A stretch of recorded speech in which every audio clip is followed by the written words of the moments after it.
ஒரு பாராளுமன்ற உறுப்பினர் பதவியை 50 கோடி ரூபாவுக்கு விற்பனை செய்யறதுக்கு ஒரு அரசியல் கட்சியினுடைய முக்கியஸ்தர் செயற்பட்டிருக்கிறார் என்ற ஒரு கோசிப் அரசியல் வட்டாரங்கள் இந்த நாட்களில் பேசப்பட்டு வருது. ஒரு பிரபலமான வர்த்தகருக்கு இந்த எம்பி பதவி விற்பனை செய்யப்பட இருந்தது. அதை பற்றின சில தகவல்கள் இப்போ வெளிவந்திருக்கு. அது என்னன்றதை இந்த காணொலியில் பார்க்கலாம். இதே நேரம் இந்த நாட்களில் நடக்கிற சில சம்பவங்களை அடிப்படையாக கொண்டு திரும்பவும் இனவாதத்தை பரப்புறதுக்கான ஒரு முயற்சி கூட தீவிரமான முறையில் ஆரம்பிக்கப்பட்டிருக்கு.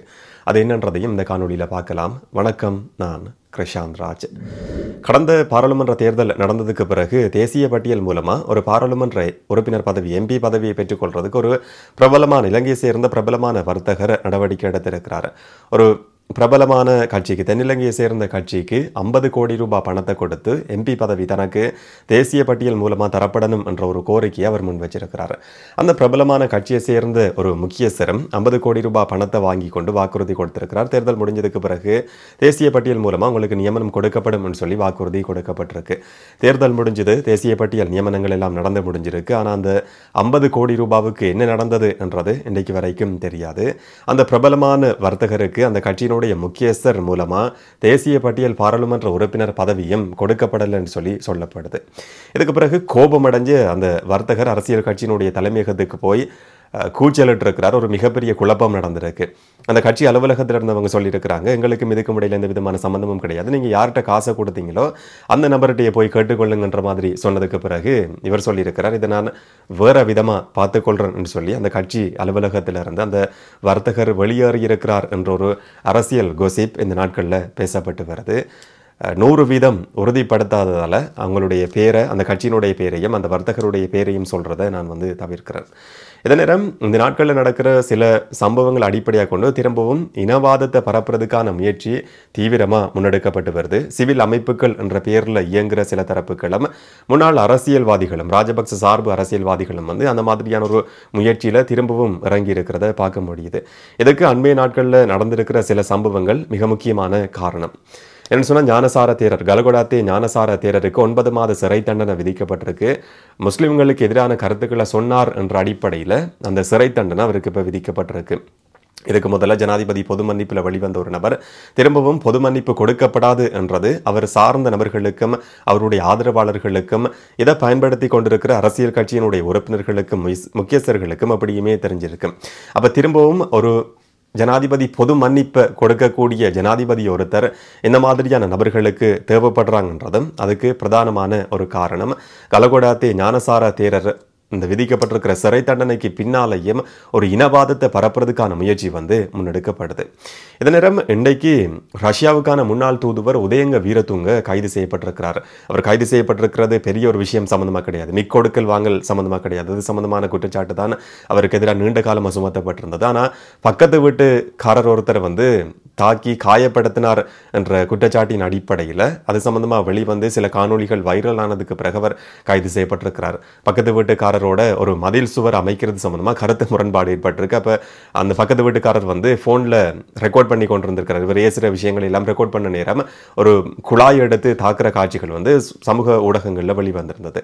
இதுக்கு பிறகு உதயங்க வீரதுங்க கைது செய்யப்பட்டிருக்கிறார். 17ஆம் தேதி வரைக்கும் அவர் விளக்கமறியலில் வைக்கப்பட்டிருக்கிறார் என்ற தகவலும் வெளிவந்திருக்கு. அவரும் ராஜபக்சர்களுக்கு சார்பான ஒரு நபராகவும் சில ரகசியங்களை தெரிஞ்ச ஒரு நபராகவும் அறியப்படுற ஒரு நபர். இனவாதம் தூண்டப்படுறதுக்கு இந்த சம்பவமும் ஒரு பிரதானமான காரணம். இந்த நேரம் இலங்கையில் இருக்கிற பிரபலமான ஒரு தொலைக்காட்சி அலைவரிசையினுடைய, வானொலி தொலைக்காட்சி அலைவரிசையை வச்சிருக்கிற உரிமையாளரினுடைய சகோதரர் தான் துமிந்த சில்வா. துமிந்த சில்வா பாரத லட்சுமண் பிரேமச்சந்திர கொலை வழக்கில் சிறை தண்டனை விதிக்கப்பட்டிருந்தார். இதுக்கு முதல் அவருக்கும் பொது மன்னிப்பு கொடுக்கப்பட்டிருந்தது. பொது மன்னிப்பு கொடுக்கப்பட்டது மட்டும் கிடையாது, ஒரு மிக முக்கியமான பொறுப்பும் பதவியும் கூட கொடுக்கப்பட்டிருந்தது.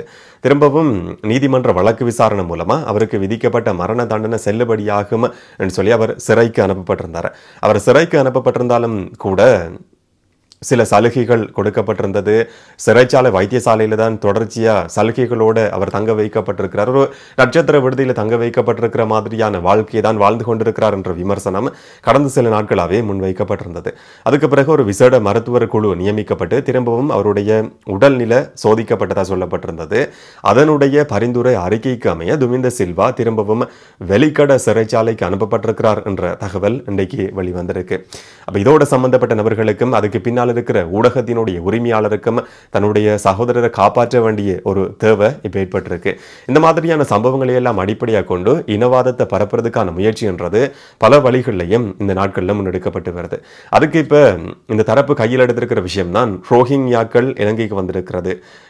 முஸ்லிம்கள் வெளிப்படையாக சொல்ல போனால் ரோஹிங்யா அகதிகள் முஸ்லிம்கள் வந்து இலங்கைக்கு அதிகளவா வர முடியும் சொல்லி ஒரு புலனாய்வு அறிக்கையை மேற்கோள் காட்டி பாதுகாப்பு அமைச்சர் ஆனந்த விஜயபால பாராளுமன்றத்தில் உரையாற்றியிருந்தார்.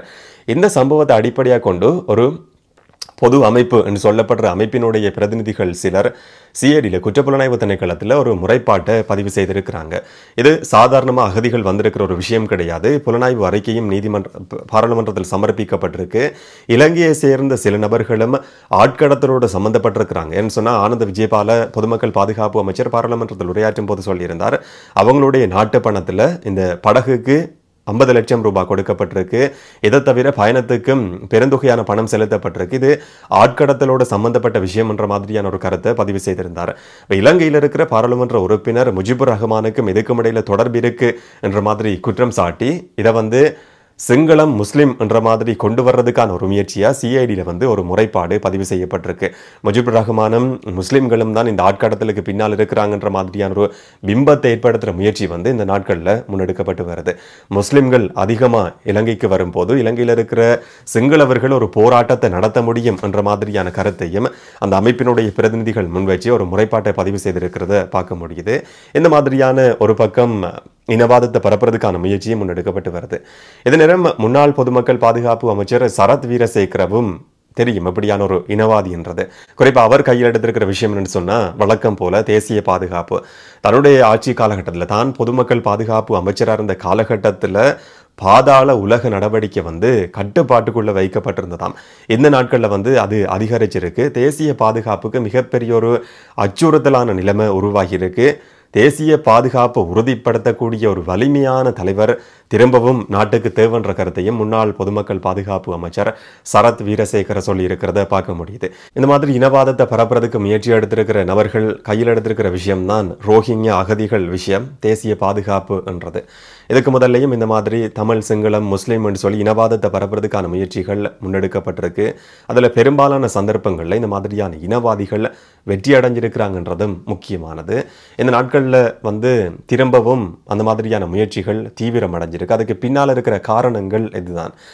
ராஜபக்ச சார்பு நபர்கள் ஊடகங்களுக்கு சார்பான அவங்களோட சம்பந்தப்பட்ட நபர்களுக்கு இந்த நாட்களில் அவங்க எதிர்பார்க்கிற விஷயங்கள் நடக்காம இருக்கு. அதுக்காக திரும்பவும் ஒரு இனவாதத்தை ஏற்படுத்த வேண்டிய அவசியம் இந்த மாதிரியான நபர்களுக்கு ஏற்பட்டிருக்கு. அந்த அடிப்படையில் தான் இந்த செயற்பாடுகள் முன்னெடுக்கப்பட்டிருக்கு. என்ன நடக்கும்ன்றதை பொறுத்திருந்து பார்க்கலாம். இதை பற்றி உங்களுடைய கருத்துக்கள் என்னன்றதை கமெண்ட்ல பதிவு செய்யுங்க. இன்னும் ஒரு காணொளியில் இன்னும் ஒரு தகவலோடு சந்திக்கலாம். வணக்கம்.